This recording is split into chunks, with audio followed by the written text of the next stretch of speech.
How is it going to affect my end game? Is my personality and my mood going to be affected by my circumstances? Immediately, yes. Do I need to allow for them to always affect me? No. That answer is a personal choice. I don't care what it is that you're going to have to face. You can find the good or the mediocre or some happiness in your situation. So I'm here today to tell you, no matter what the circumstances are, you always have the choice to make the better opportunity be your situation. Hello and welcome back. Today I wanted to do things slightly differently than we've been doing in some of the previous videos. I wanted to take a moment to stop and really analyze where everyone is, including myself, in the journey to become a vixen. I wanted to speak directly to those who have already begun their transformation, those who are starting to think that it might be something that they're interested in, or those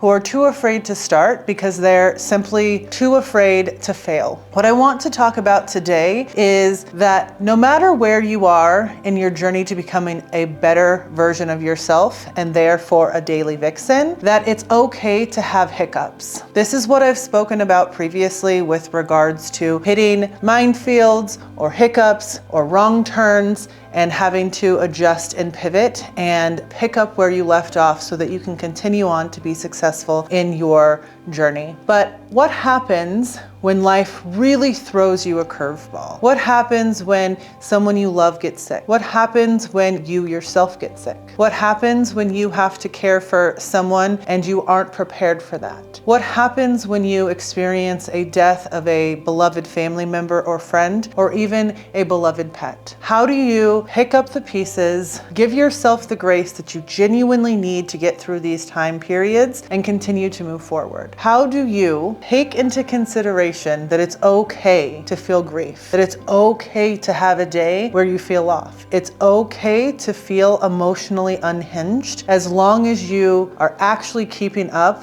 with how you're feeling and not allowing for it to completely change your utter personality. It is okay to slip up. It is okay to feel depressed. It is okay to feel not like yourself sometimes. No matter who you are, no matter how successful, no matter how motivated and dedicated a person is, they can't outrun their own health, the health of others, death in general, or just the general malaise that life sometimes throws upon us. I personally have been going through a period of this myself. I can continue to tell everyone to push through. I can tell everyone that every single day I stay motivated. I can tell everyone that no matter what life throws my way, that I stick to my goals 100%, and that would equally be a lie. I'm not here in any of my videos or on my blogs to tell you that life isn't going to get complicated and that it's not going to get absolutely front and center, roadblock status on your way and your journey to becoming a vixen. I'm actually, in fact, here to tell you that this will absolutely 100% occur. You will have roadblocks. You will have health scares. You will get pregnant. You will get married. You will experience all of these wonderful things with those that are closest to you,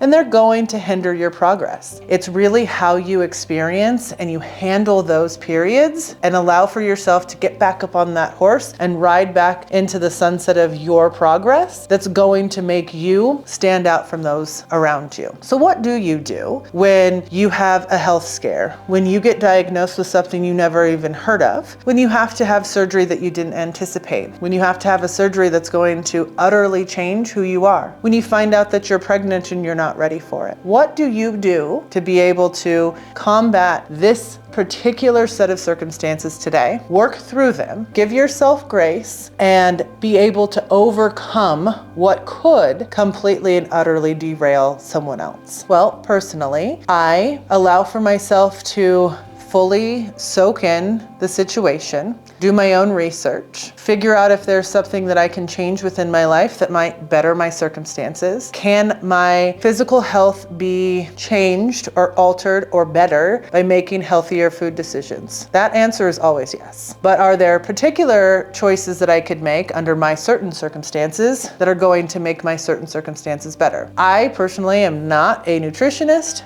I'm not a rheumatologist, I'm not an endocrinologist, and I certainly don't pretend to be perfect and know everything. So what do? I ask people, I join groups to be able to get additional information. I talk to people who have gone through similar situations, but most importantly, I allow for myself to feel the grief, to understand that my life might not look exactly the way that I intended for it 5 years ago, 10 years ago, or even 5 months ago. And I let that sit in. I let that sit in and I simmer with it, and then I adjust my goals accordingly. How is it going to affect my end game? Is my personality and my mood going to be affected by my circumstances? Immediately, yes. Do I need to allow for them to always affect me? No. That answer is a personal choice. I don't care what it is that you're going to have to face. You can find the good or the mediocre or some happiness in your situation. Have you been given a terminal illness? This is absolutely devastating, but you have a choice to make. Are you going to live your life to the fullest and tell everyone that you love that they mean something to you and you're going to have meaningful days? Or are you going to live in the depressed state that you could, because it's justified, and then you live out the rest of your days absolutely miserable? It's a personal choice. So I'm here today to tell you, no matter what the circumstances are, you always have the choice to make the better opportunity be your situation. It doesn't matter if you can't have children. It doesn't matter if you're going to feel sore and depressed sometimes. It doesn't matter if you don't think you can go on without your loved one. You are allowed to feel all of that grief today and to live with it and to carry it with you. But you get to make the personal choice that says, I want more for myself for whatever amount of time I have left on this beautiful earth, and I'm going to make the best of it. So then you come back to your goals and you focus on things that are going to get you to where you need to go. You need to adjust and pivot your health and nutrition goals. Do it.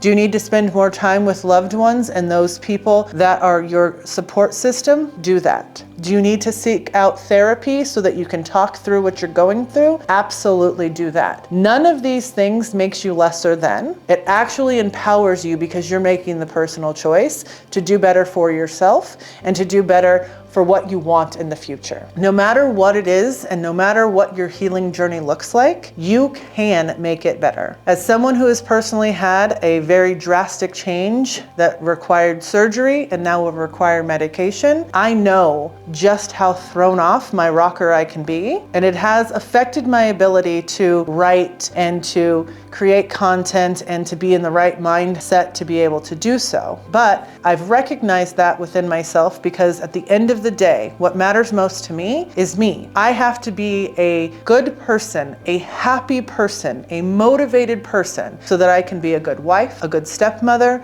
a good boss, a good advocate for my clients, and a good friend. And in order to do that, I have to recognize if I'm not at my best game. I'm okay at not my best game. I'm allowed to sit with it. But at the end of the day, I know that I can adjust and pivot and continue back on my horse. So if you need help in being able to get over or overcome a life's hiccup, follow for more tips and tricks.